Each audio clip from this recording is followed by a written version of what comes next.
1 Coríntios 12, nós vamos ler alguns textos aqui. Nós vamos ler o 12, o 14 ao 23. Então, para você que está anotando, eu vou seguir correndo a leitura, tá, gente? Mas vocês acompanham aí.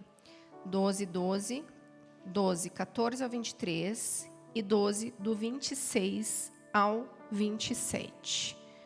Ora, assim como o corpo é uma unidade, embora tenha muitos membros, e todos os membros, mesmo sendo muitos, formam um só corpo, assim também com respeito a Cristo, o corpo não é feito de um só membro, mas de muitos.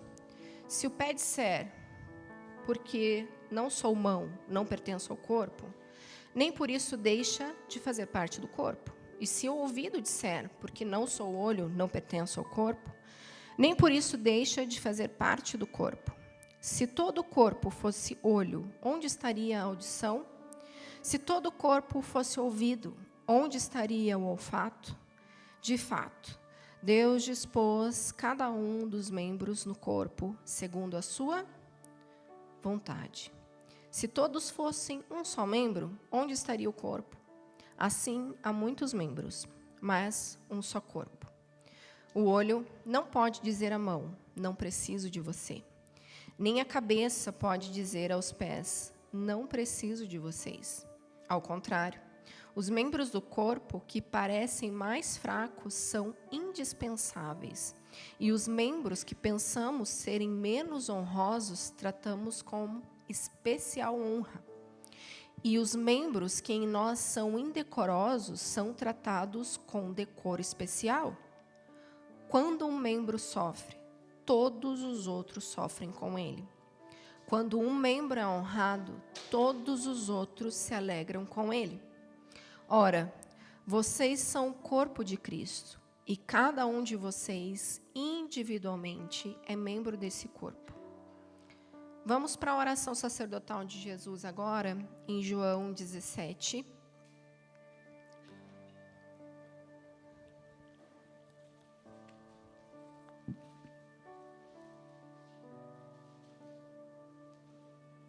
Do 20 ao 23. Minha oração não é apenas por eles. Rogo também por aqueles que crerão em mim, por meio da mensagem deles, para que todos sejam um. Como tu estás em mim e eu em ti. Que eles também estejam em nós, para que o mundo creia que tu me enviaste. Dê-lhe a glória que me deste, para que eles sejam um. Assim como nós somos um, eu neles e tu em mim. Que eles sejam levados à plena unidade, para que o mundo saiba que tu me enviaste e os amaste, como igualmente me amaste. Amém? Queridos, hoje enquanto eu dormia, e eu já tinha noção do que o Senhor queria fazer nessa noite, eu acordei com uma súplica e um choro. E o Espírito de Deus clamava. E ele dizia: eu quero trazer pertencimento aos meus filhos. O senso de pertencimento foi perdido. O senso de pertencimento está corrompido.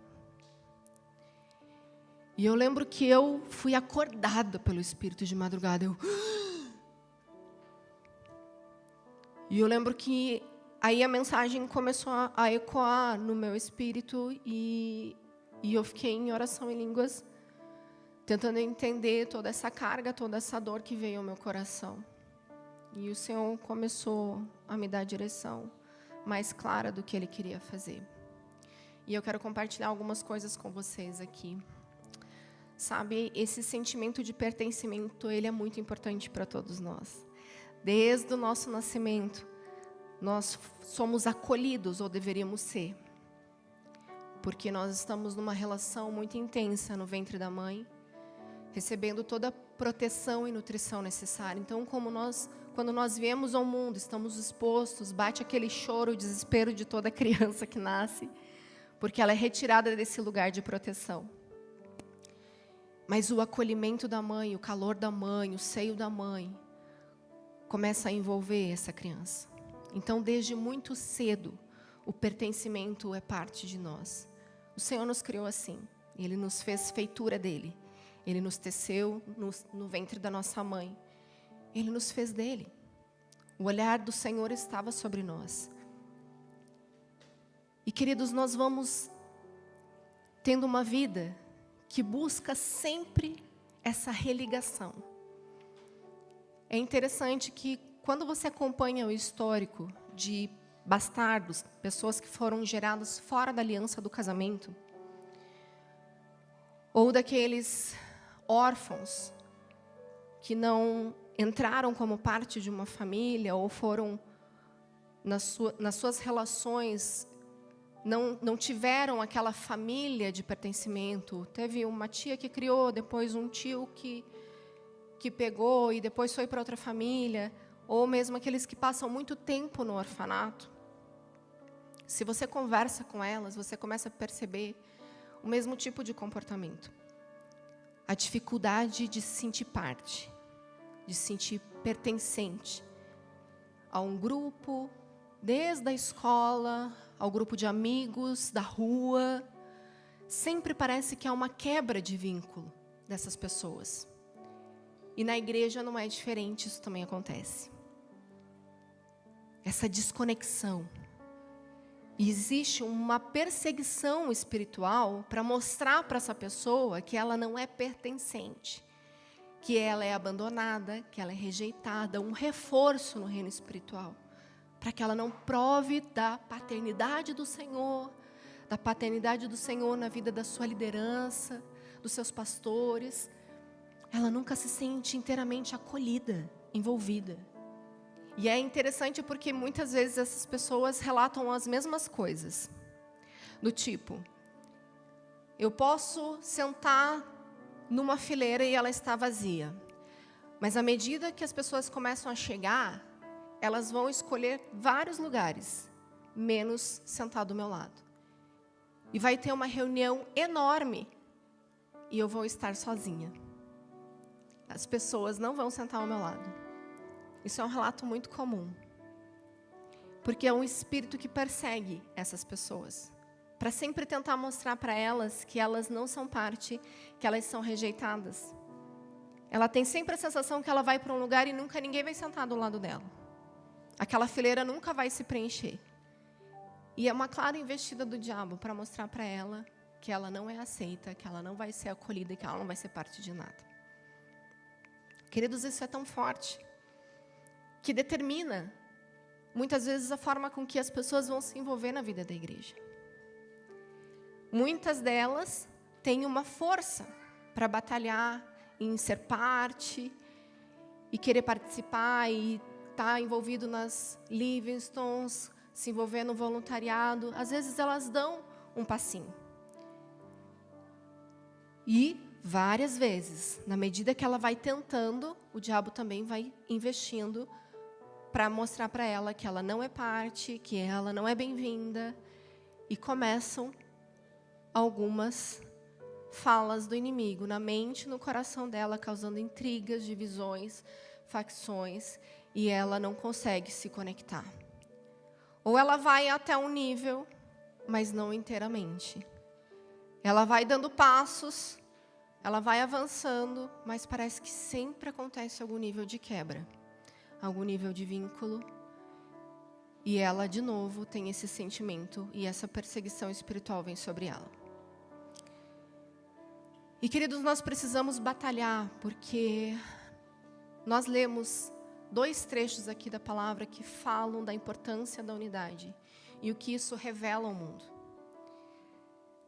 O movimento do corpo ser um é para que o Senhor Jesus seja revelado, o amor de Deus. E é por isso que a investida é tão grande de Satanás. Porque ele quer sempre insistir e mostrar que você não é parte, que você não é um com os outros. E os rompimentos na sua vida seguem. E os rompimentos na vida do ser humano a gente vê. desde a estrutura familiar, com divórcio, pais que se separam mesmo dentro das suas casas, laços que se quebram na caminhada das amizades, aí você vê às vezes de forma geracional. Aqueles familiares que não conseguem estabelecer vínculos ou amizades que caminham por anos, estão sempre em ciclos, em rodas diferentes. Você consegue olhar para trás na tua história e falar: meu amigo de infância, conheço há tantos anos, a minha família tem esses amigos, lá de quando nós morávamos naquela cidade, nós ainda nos comunicamos. Ou não, você tem vínculos quebrados, histórias que tiveram seus ciclos e findaram e você nunca mais conectou. Ou pior ainda, teve infidelidade, facção, uma divisão genuína e você e sua família só se veem rompendo e nunca estabelecendo, e nunca mantendo a unidade. E isso no corpo de Cristo, querido, quando nós trazemos para a realidade da cultura da vida da igreja, é uma expressão demoníaca que nós devemos combater.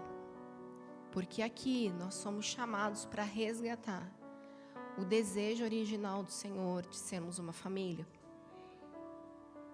Nós precisamos batalhar no espírito, na alma, no nosso entendimento contra todo o espírito faccioso, contra toda a divisão. Seja nos vínculos familiares, aos vínculos de trabalho, relacionais e dentro da igreja, nós precisamos tentar preservar os relacionamentos e dentro da igreja a unidade. Isso é parte da manifestação do amor do Senhor nessa terra. Isso é poderoso. Isso vai revelar quem Ele é. E nós temos que abraçar esse entendimento com responsabilidade. Então hoje é uma chamada. Sabe, queridos, como nós mobilizamos a igreja para ir à marcha, a gente não mobiliza para levantar uma bandeira, para levantar uma igreja, uma placa. E eu sei que coisas assim acontecem. Nós temos muitas igrejas, formas de trabalho tão diferentes que estão lá naquele dia. E alguns, infelizmente, ainda levantam a bandeira da sua denominação, da sua igreja. Mas você não vê a bandeira escrito Jesus. Isso é triste. Com certeza é. Mas sabe, queridos, a nossa atitude em relação a essa marcha, ela vai falar da disposição do nosso coração em estarmos comprometidos com a unidade do corpo de Cristo. Então, o que eles fazem, o que eles falam, errado ou não, isso fala deles e da falta de entendimento deles. Mas nós temos que estar comunicando que estamos disponíveis para o corpo de Cristo, para sermos um. Eu e o Farley sempre estivemos muito envolvidos com o movimento de unidade. O Desperta foi gerado nesse clamor do Senhor por unidade na vida da igreja. O Desperta era um evento interdenominacional, ele se mobilizava com a igreja na cidade de Curitiba. Então, nós não fazíamos nada sozinhos. Quando o Senhor nos entregou o Desperta, a ideia era sempre trazer pessoas de diferentes denominações, com diferentes talentos, dons, para ministrarem adoração, para profetizarem, para terem um movimento de unidade. O que nós fazíamos? As pessoas chegavam e nós entregávamos o crachazinho, e cada crachá tinha também uma cidade, um estado, não me lembro, acho que era estado. E as pessoas iam chegando e iam recebendo esse crachá. No final, nós fazíamos uma oração intercessória e nós pedimos para que cada um olhasse o seu crachá e visse qual era o seu estado. E elas iam até a bandeira do seu estado. E isso era uma forma profética de representar a unidade do corpo, porque você pegava pessoas diferentes, de diferentes igrejas, diferentes denominações, orando por aquele estado, orando pela nossa nação.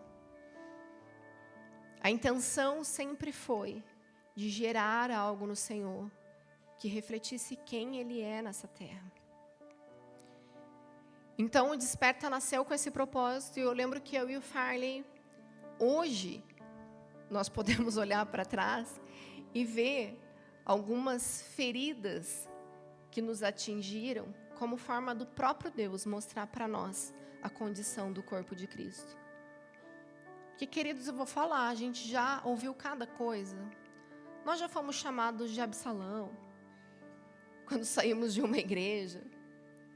Nós tentamos só fazer um churrasco com os amigos que tinham ficado e a gente não saiu nem porque a gente queria sair, a gente teve que sair por uma condição familiar. A gente saiu de boa, chorando, falando: eu queria estar aqui, mas eu vou ter que sair, me perdoem.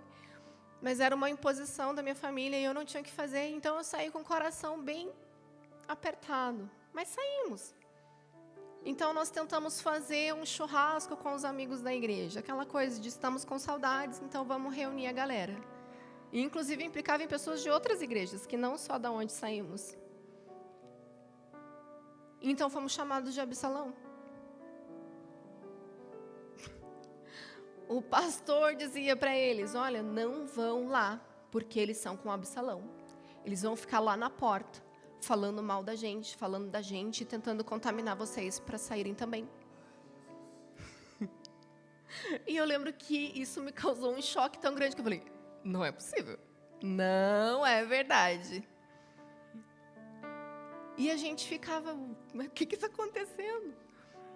E a gente viu cada movimento daí, passando pelas igrejas, conhecendo o universo das igrejas. E hoje nós temos a compreensão de que o Senhor permitiu muitas coisas acontecerem conosco, para que Ele pudesse revelar realmente a condição da igreja. Uma igreja rompida, dilacerada, onde os seus próprios membros ferem uns aos outros. Nós dilaceramos o corpo de Cristo.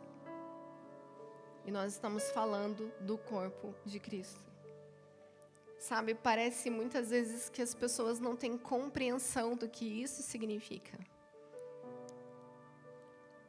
Mas é o corpo de Cristo.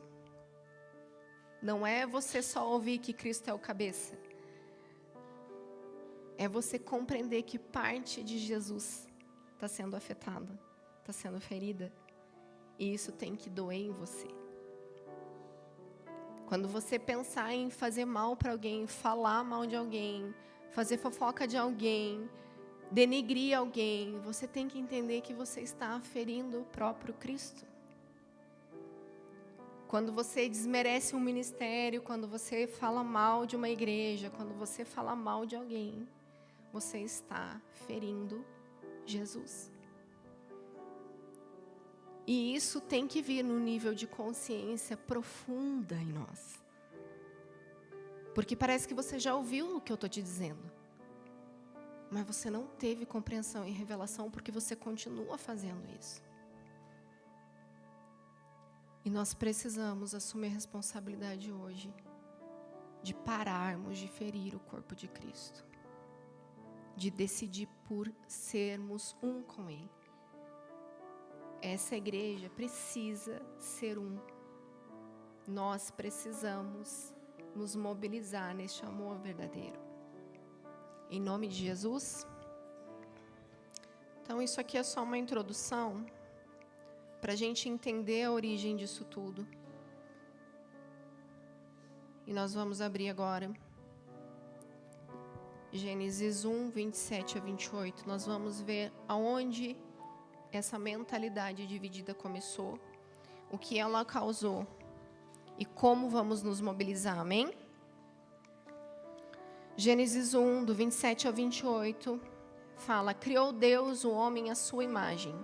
A imagem de Deus o criou, homem e mulher os criou. Deus abençoou e lhes disse: sejam férteis e multipliquem-se, encham e subjuguem a terra. Dominem sobre os peixes do mar, sobre as aves do céu e sobre todos os animais que se movem pela terra. Gênesis 2, 24 a 25. Por essa razão, o homem deixará pai e mãe e se unirá à sua mulher, e eles se tornarão uma só carne. O homem e sua mulher viviam nus e não sentiam vergonha. Gênesis 3, do 7 ao 13.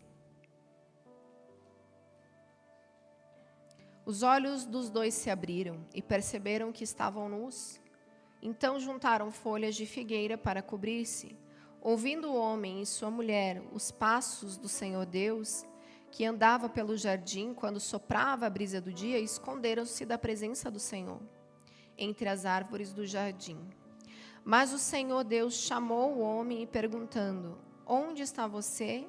E ele respondeu: ouvi teus passos no jardim e fiquei com medo, porque estava nu, por isso me escondi. E Deus perguntou: quem disse que você estava nu? Você comeu do fruto da árvore do qual o proibi de comer?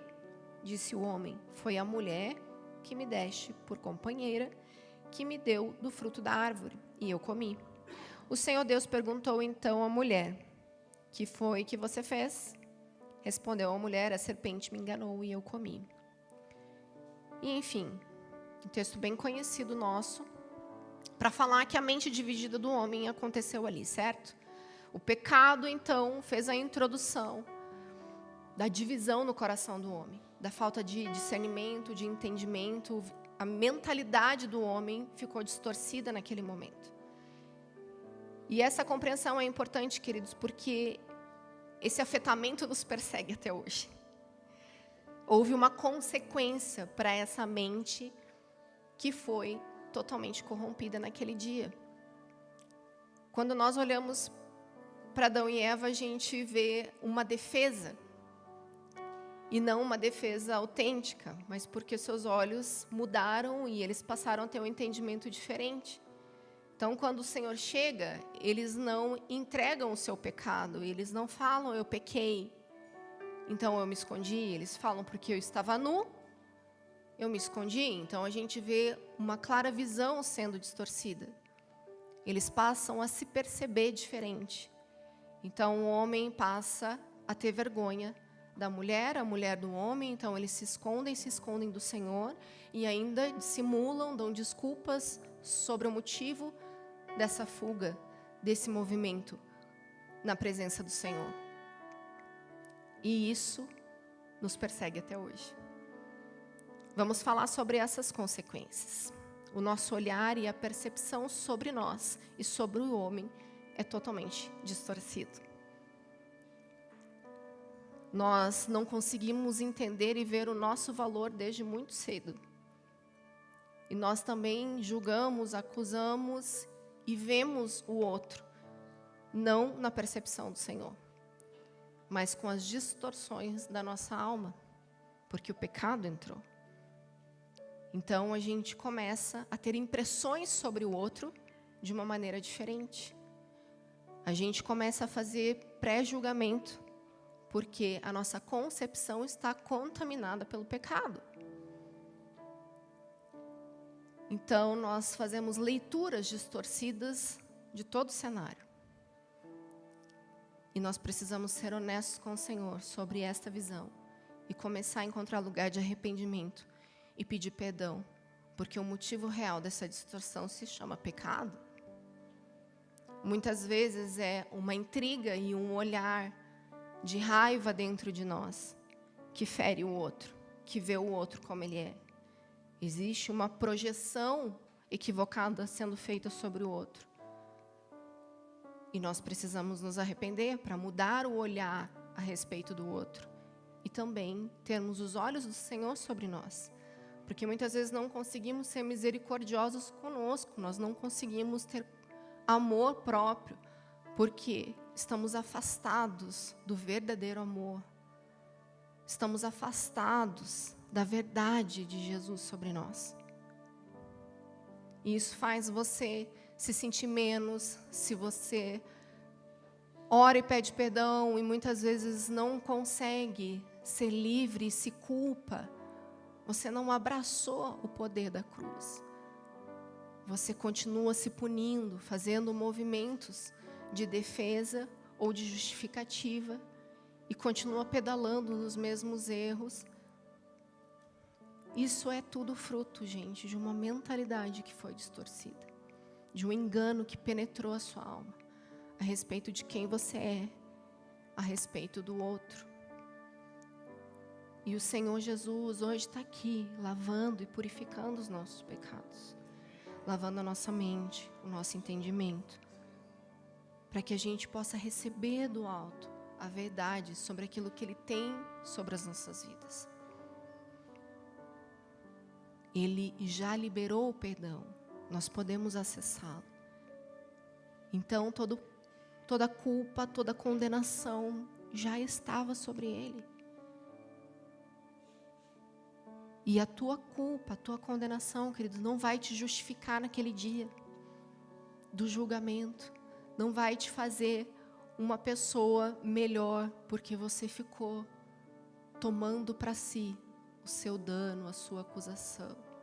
Não, Jesus quer te fazer livre, que você se achegue a Ele, totalmente livre das acusações, porque Ele pagou um preço alto.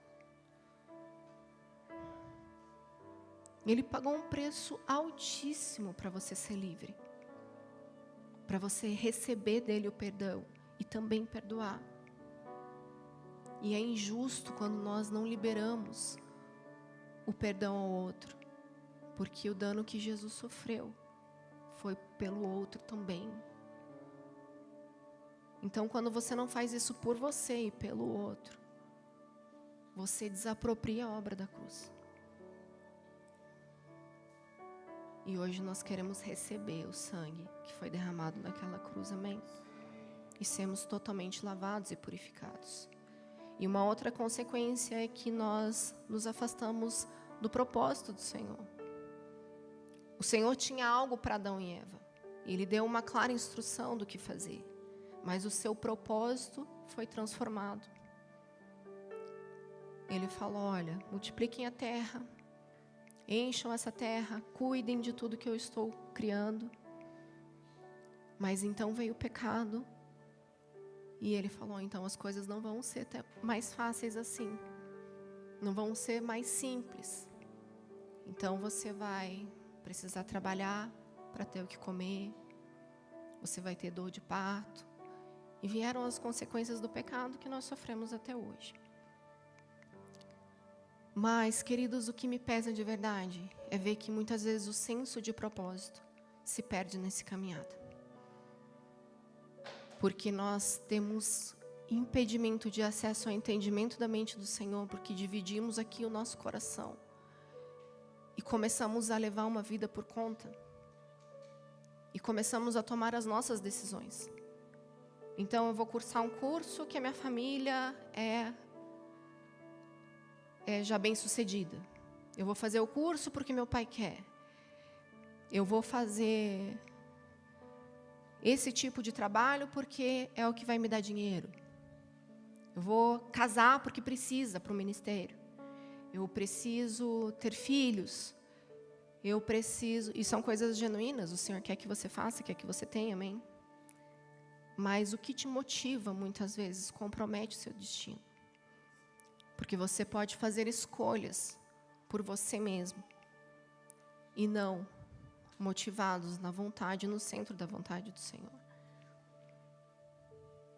Então, são coisas lícitas, mas o Senhor é um Deus que já nos dá um destino. Nós precisamos entender o que Ele tem para nós. Só que o pecado vai nos afastar e vai cauterizar a nossa mente e vai nos dividir quando nós deveríamos estar unidos no propósito que o Senhor tem para essa terra. Então, não esteja separado do propósito do Senhor. Volte ao propósito. Discirna o seu chamado, a vontade dEle para a sua vida. E nós precisamos revisar todas as áreas das nossas vidas. Submeter tudo ao Senhor e falar, Senhor, eu quero a minha mente conectada com a sua. Eu quero estar correspondendo ao seu propósito onde eu trabalho. Eu quero estar correspondendo ao teu propósito na minha família. Eu quero estar correspondendo ao seu propósito na igreja. Eu quero corresponder ao teu propósito e ao teu chamado. O que o Senhor tem para mim ministerialmente. Eu não quero ter a minha mente separada da tua, Senhor. Eu quero discernir a tua boa, agradável vontade. Ela é perfeita para mim, Senhor. Eu a quero. Eu quero conectar, Senhor, o meu coração ao teu. Eu quero conectar a minha mente à sua. Eu quero viver os pensamentos mais altos do Senhor para a minha vida. Então, essa é uma outra consequência. E a verdade é que a mente dividida, gente, ela paralisa. Ela coloca você numa zona de medo, porque você não percebe a verdade sobre você mesmo. Ela vai te intimidar, o teu pecado vai te intimidar. Porque ao invés de você encontrar lugar de arrependimento, você se sente culpado, porque fica num pecado recorrente, fica sempre na mesma rota e você não se sente digno. Então você não é digno do ministério, você não é digno de um cargo melhor, você não é digno de uma família melhor, você não é digna de tantas outras coisas, porque você está tendo uma alma que trabalha por meritocracia. Você precisa ser digno de. E a verdade é que não somos, é por isso que vem a graça do Senhor sobre nós. Mas o fato de você não entender que há dignidade para você, que o Senhor te elegeu, Ele te fez um sacerdote nessa terra, Ele te escolheu nessa terra para reinar com Ele, se você não tem esse entendimento, você está despedaçando também a obra da cruz. Você está dividindo, você não está andando em unidade na vontade e no propósito dEle. E você começa então a ser intimidado pelas tuas práticas que você também não abre mão. E o pecado, ele deve ser rejeitado. Aquele pecado que tenazmente nos assedia, ele precisa ser resistido. Então você continua pecando pelas suas escolhas, pelas suas decisões. E você precisa tomar uma decisão de não pecar, de não se afastar, de continuar correspondendo para o Espírito do Senhor, continuar falando ao seu e você continuar correspondendo ao propósito dele, sem intimidação, sem medo. Então, se você tem uma vida paralisada em algumas áreas, se você tem sido intimidado e sentido medo de corresponder e de dar um passo a mais, tenha certeza que esse espírito de intimidação, o diabo está lançando na sua mente, no seu coração, porque ele sabe que essa divisão na sua mente com a mente do Senhor vai fazer com que você realmente não alcance seu propósito, não revele o amor de Deus nessa terra e ele seja bem sucedido nos planos dele. Então, se ele paralisar você, é lucro. Se ele conseguir paralisar você no ministério, é lucro para ele. Uma igreja não vai avançar. Isso é vantagem para o diabo. Porque você se sente intimidado. Porque você tem medo. Porque você não quer trazer à luz todas as coisas. Você teme a exposição. Você teme a liderança. Você teme o que vão falar de você. Você está mais preocupado com a sua reputação do que com a obra de Jesus nessa terra. Então você se sente envergonhado. Então você tem medo de orar por alguém ser curado.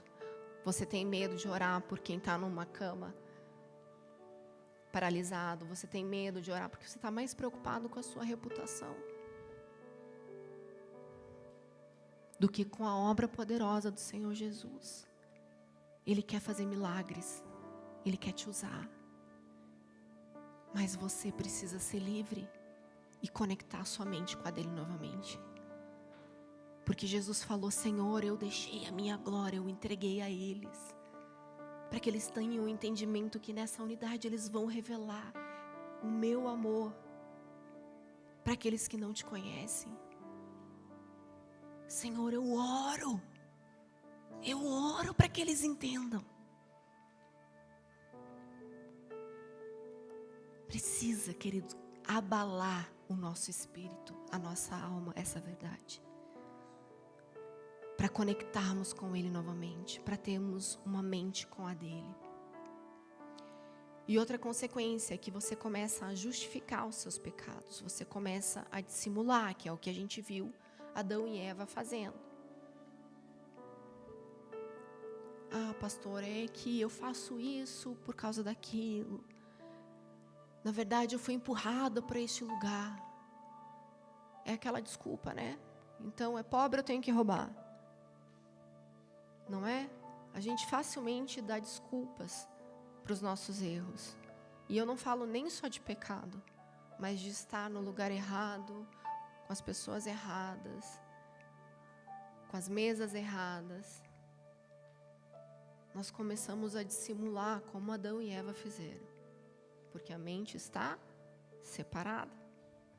Nosso entendimento está transformado.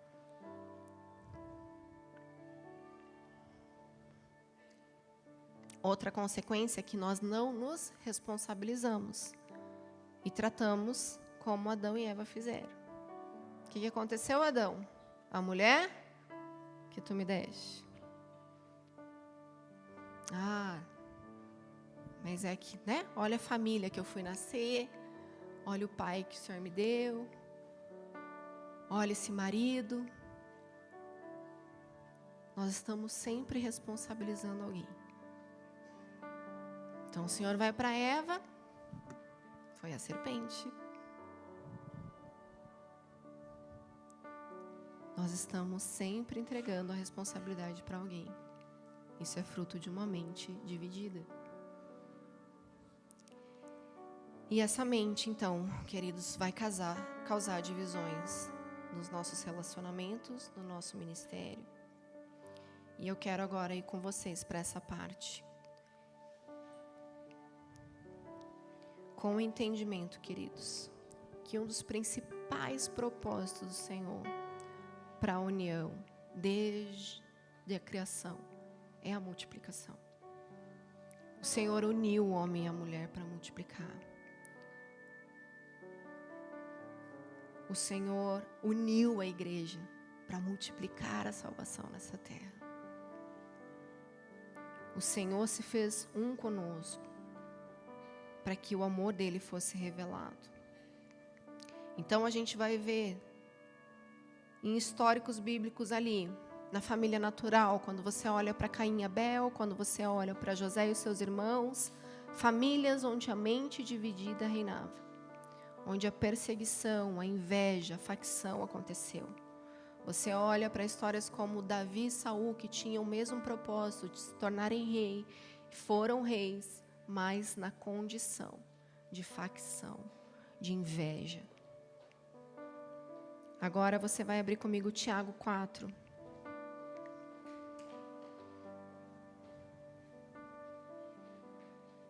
Do 7 ao 11 fala: portanto, submetam-se a Deus, resistam ao diabo e ele fugirá de vós. Aproximem-se de Deus e ele se aproximará de vocês. E vocês, pecadores, limpem as mãos. E vocês que têm a mente dividida, purifiquem o coração. Entristeçam-se, lamentem-se e chorem. Troquem o riso por lamento e a alegria por tristeza.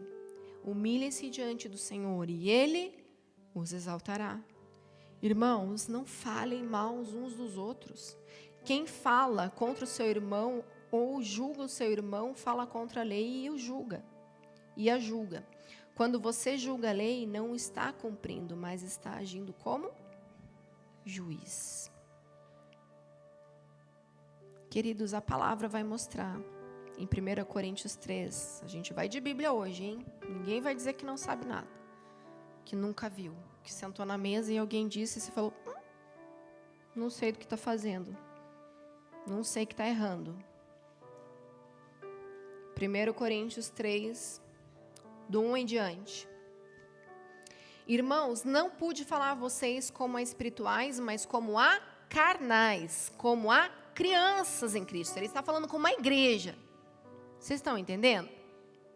Nós estamos em 1 Coríntios, com a igreja de... Ah, tá. Irmãos, não pude falar a vocês como a espirituais, mas como a carnais, como a crianças em Cristo. Dei a vocês leite, não alimento sólido, pois vocês não estavam em condições de recebê-lo. De fato, vocês ainda não estão em condições, porque ainda são carnais. Por quê? Visto que há inveja e divisão entre vocês, não estão sendo carnais e agindo como mundanos? Pois quando alguém diz, eu sou de Paulo, e outro, eu sou de Apolo, não estão sendo mundanos? Afinal de contas, quem é Apolo? Quem é Paulo? Apenas servos por meio dos quais vocês vieram a crer, conforme o ministério que o Senhor atribuiu a cada um. Eu plantei, Apolo regou, mas Deus é quem fez crescer. De modo que nem o que planta, nem o que rega são alguma coisa. Diga, eu não sou alguma coisa. O Senhor é que dá o crescimento. O que planta e o que rega tem um só propósito, e cada um será recompensado de acordo com o seu próprio trabalho. Pois nós somos cooperadores de Deus. Vocês são lavouras de Deus e edifício de Deus. Conforme a graça de Deus que me foi concedida, eu, como sábio construtor, lancei o alicerce. E o outro está construindo sobre ele. Contudo, veja cada um como constrói. Então, somos todos cooperadores, estamos todos fazendo uma obra aqui nessa casa. Alguns vão lançar alicerces, outros vão construir sobre ele. Mas nós somos apenas cooperadores. E nós precisamos sujeitar tudo ao Senhor. A obra é dele, é ele que dá o crescimento.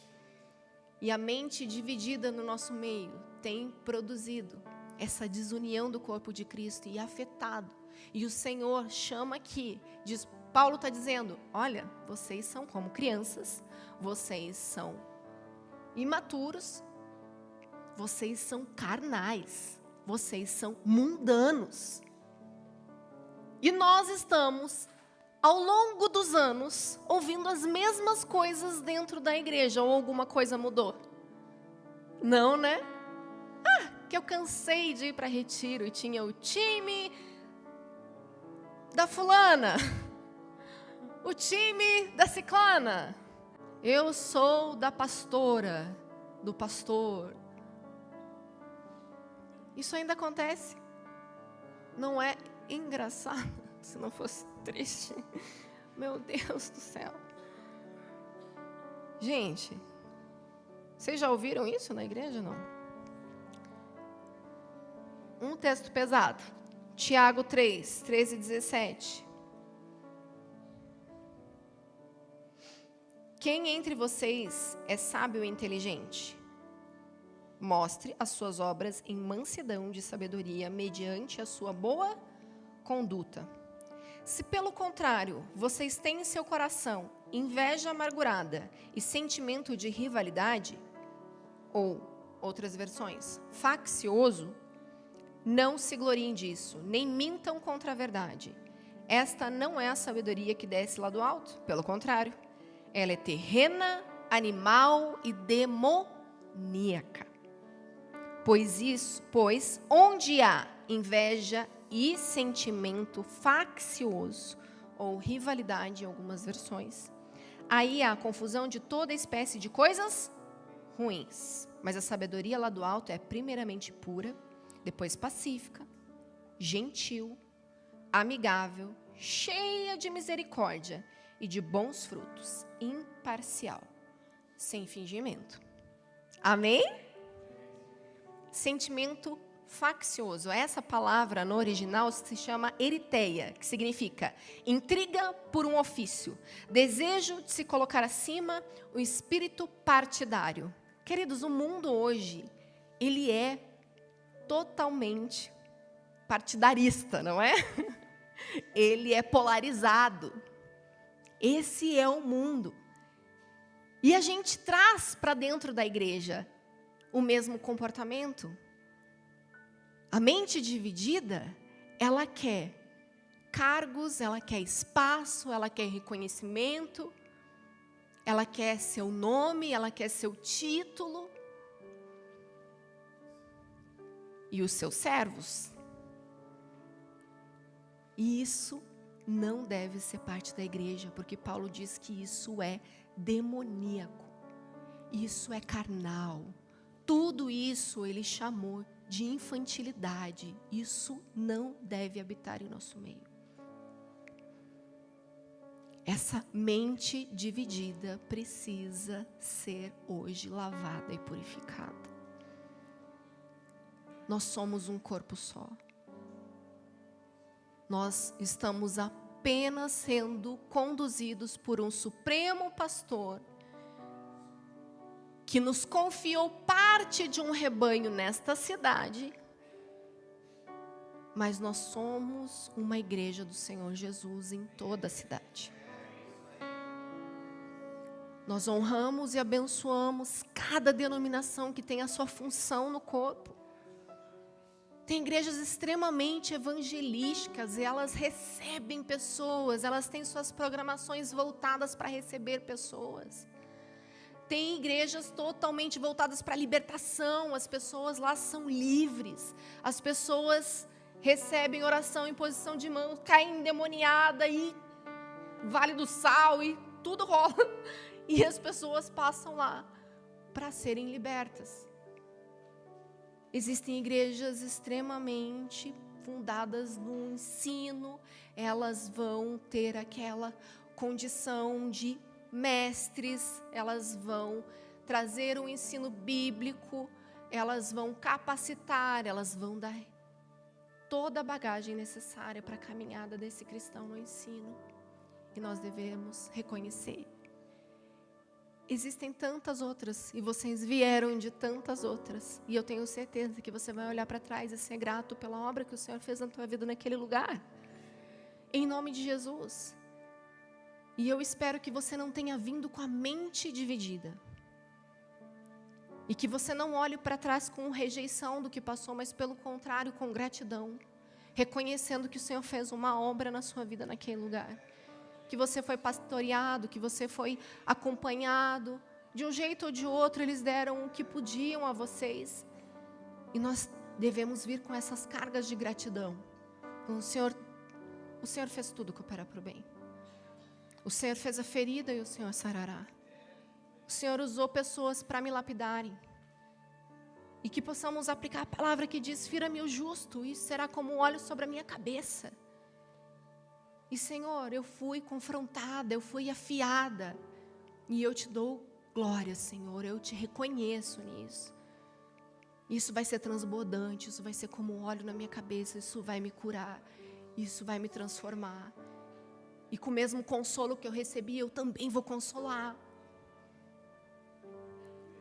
Porque nós entendemos o propósito do corpo de Cristo.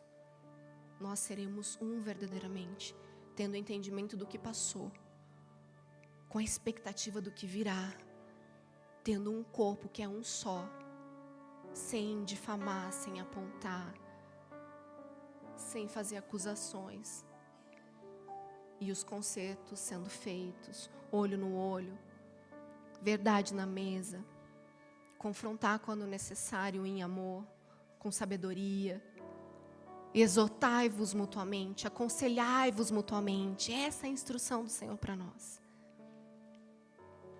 Isso é ser corpo, bem ajustado.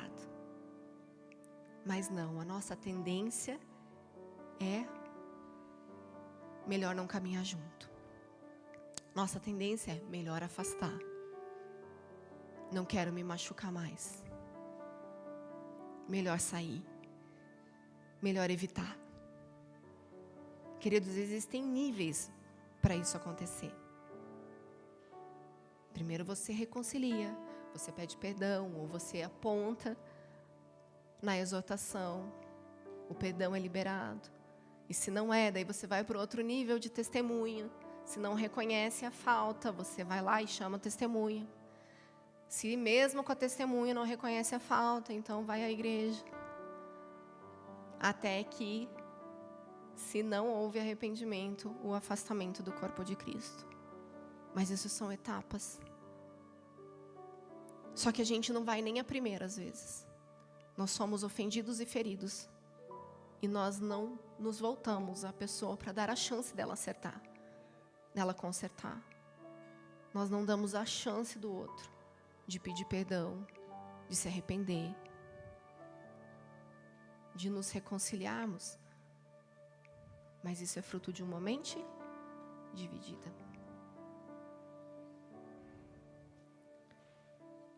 Então, queridos, nós não podemos nos encontrar nessa condição de carnalidade, de mundanismo, que é a divisão no meio da igreja. Amém? Toda confusão vai ter que ir embora. Porque, queridos, essa mesma palavra, eritéia, usada lá no texto que nós lemos é bom, né? Que nós lemos, ele aparece lá em Tiago. Tanto do 3 lá que nós lemos, quanto ele vai aparecer em Gálatas 5, do 20 ao 21. Quando fala das obras da carne: idolatria, feitiçaria, inimizade, rixas, ciúmes, iras, discórdias, divisões, facções, invejas, bebedeiras, orgias e coisas semelhantes a estas. Declaro a vocês, como antes já o preveni, que os que praticam tais coisas não herdarão o reino de Deus. Eritéia é a mesma palavra. Essa obra da carne vai fazer com que você não herde o reino de Deus. Se eu tenho facção nos meus relacionamentos, se eu promovo divisão, ou se eu ando dividindo, no meu coração, na minha mente, no meu entendimento, isso faz com que a gente possa vir a perder o reino de Deus. É pesado.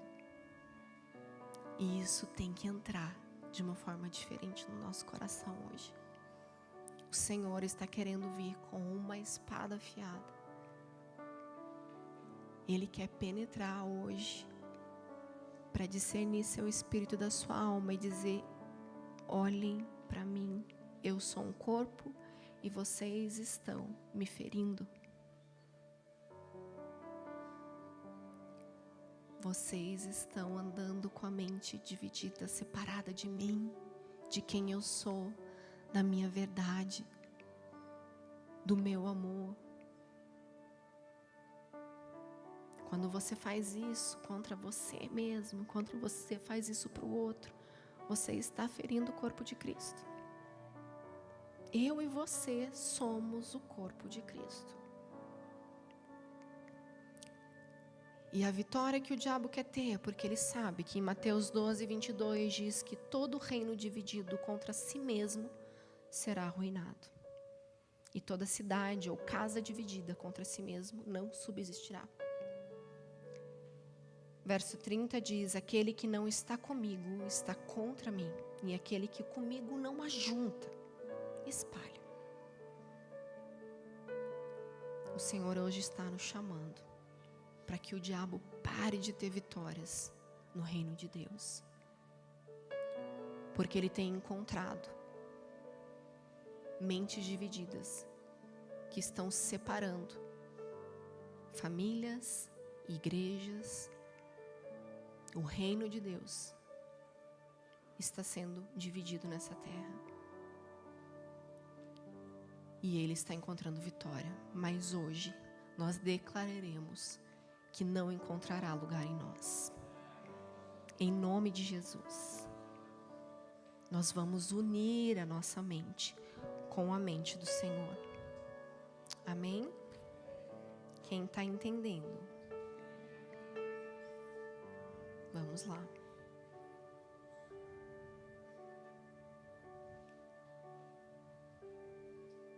Primeira Coríntios 1, do 10 a 13 diz: irmãos, pelo nome de nosso Senhor Jesus Cristo, peço-lhes que todos estejam de acordo naquilo que falam e não haja divisões entre vocês. Pelo contrário, que vocês sejam unidos no mesmo modo de pensar e no mesmo propósito. Pois, meus irmãos, fui informado a respeito de vocês, por alguns membros da casa de Cloe, de que há brigas entre vocês. Refiro-me ao fato, daí de novo, porque lá na frente ele vai explorar mais aquilo que nós já lemos. Eu sou de Paulo, eu sou de Apolo, eu sou de Cefas, eu sou de Cristo. Será que Cristo está dividido? Será que Paulo foi crucificado por vocês? Ou será que vocês foram batizados em nome de Paulo? E Efésios 4, do 1 ao 6, diz: por isso eu, prisioneiro no Senhor, peço que vocês vivam de maneira digna da vocação que vocês foram chamados. Com toda humildade e mansidão, com longanimidade, suportando uns aos outros em amor, fazendo tudo para preservar, preservar a unidade do Espírito no vínculo da paz. Há somente um corpo e um só Espírito, como também é uma só a esperança para a qual vocês foram chamados. Há um só Senhor, uma só fé, um só batismo, um só Deus e Pai de todos, o qual é sobre todos, age por meio de e está em todos.